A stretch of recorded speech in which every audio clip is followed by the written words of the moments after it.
That's one thing you talked about when you were talking about the moving image that intrigued me, is you mentioned the discovery of the unconscious of dreams, which is by definition a world of fluctuating images, psychedelia, and film, and by extension we can talk about animation. But it is interesting the way that if you leave aside the different ontological spaces where these things occur, you are pointing towards some similar logic of flowing images that are pregnant with something more than simply the surfaces of images. Well, you looked at that thing about the film objects, right? Yes. Yeah, that was really interesting, I thought, to deconstruct film in that particular way. What is it about that seems kind of rich? Well, it stresses the role of time in defining all these situations. I mean, a film object is best applied, obviously, to film, but on the other hand, you and I are like that, or an automobile in traffic, or an investment over a decade is still some kind of self-transforming thing, referent to its own structure, but constantly redefining itself. And that's very... the world is its own film, or the world is its own kinetic unfolding. And if you take that away, then you don't have a world. If you look at, what we're building with VR, what's just around the corner with these kind of three-dimensional interactive spaces and avatars, and imagine a culture that's more and more based on that kind of interaction. And obviously there's a kind of superficial shamanic or imaginative dimension to that, but at the same time it's clear that at least initially, and certainly in many of its guises, it will be driven by the same kind of chintziness, the same sort of crass, tinkly junk that really drives it. How do you think it's just going to naturally evolve such that a kind of deeper shamanic world, or at least shamanic analog, will emerge in virtual reality, or does it actually require some real creative work to seed it? It requires creative work. It requires that the people who build these realities understand how subtle what they're up against is, and not abandon a commitment to realism.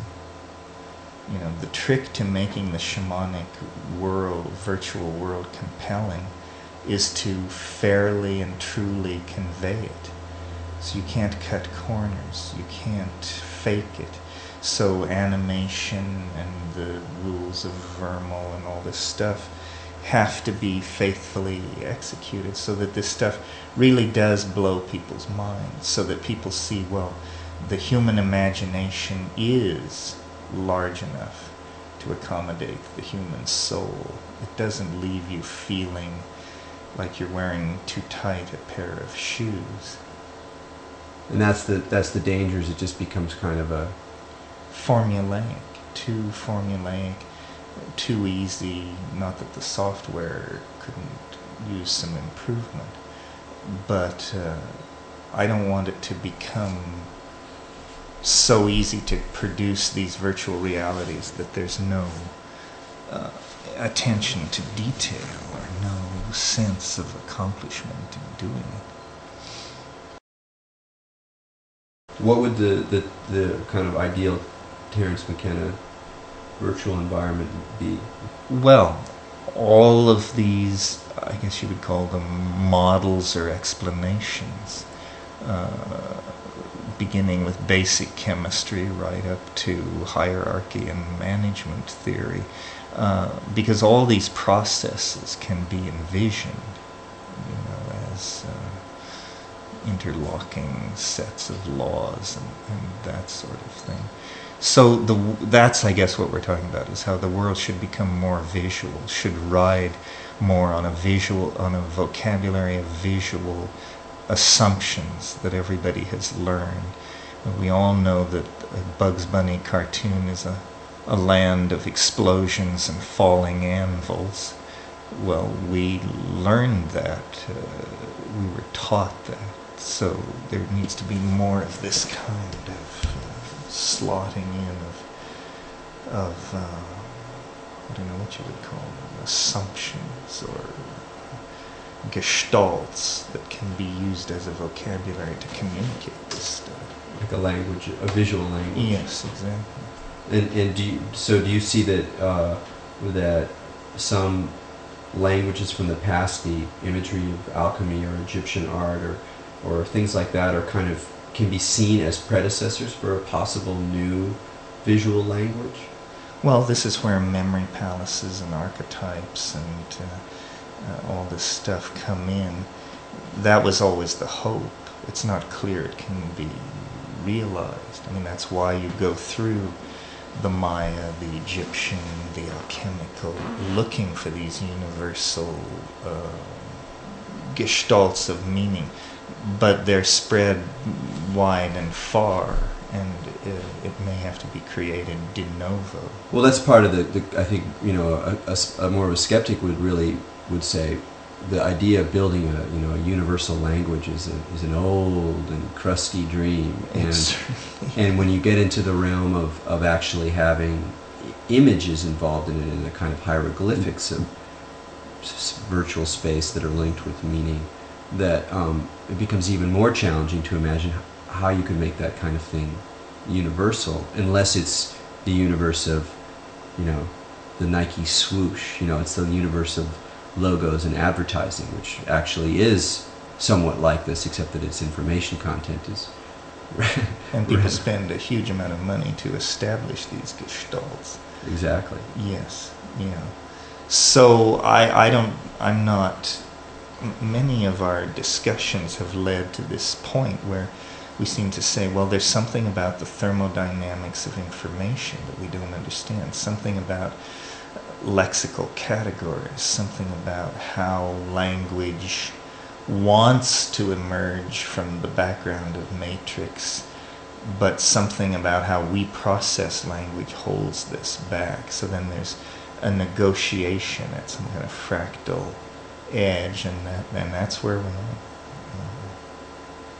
But not necessarily. I mean, that's why I encourage everybody to think about animation and think about it in practical terms, to look at objects and pose these things to themselves as modelable problems, because out of that will come a language rich enough to support an actual form of human communication that's been very elusive, or maybe never in hand at all. Well, it's really interesting when you talk to people or listen to people, how many people who take psychedelics have cartoon-like encounters with beings, or and you say, well, gee, this is weird. Cartoons only go back to 1920 or 15 or something. How weird that such an out there technical phenomenon could just grab a whole section of human psychology and camp there with that kind of tenacity. And to me, that indicates it has some kind of archetypal claim on that territory, and a claim which it can only continue to tighten over time. Have you ever seen that Scott McCloud book, Understanding Comics? No. Oh, that's worthwhile. Is that a good Yes, it's really worthwhile. Very good. I mean, it's just sort of getting at a grammar. A lot of cartoonists disagree with them. They're a very irascible lot, and a lot of comic people are like, no, it's shit. But it's a very interesting attempt to use the form itself to talk about the specifics of the form. I mean, it's really about comic art, but it applies to some of these issues of animation and cartooning. Well, the great genius of Disney, I mean, Disney is my idea beyond Edison or Ford or anybody of what we really mean by an American genius, because he had mice who wear gloves living inside his head, but he was able to create a mechanical technology to show people these mice. So instead of just being put quietly away by his brother or something like that, he said, no, you don't understand. Money.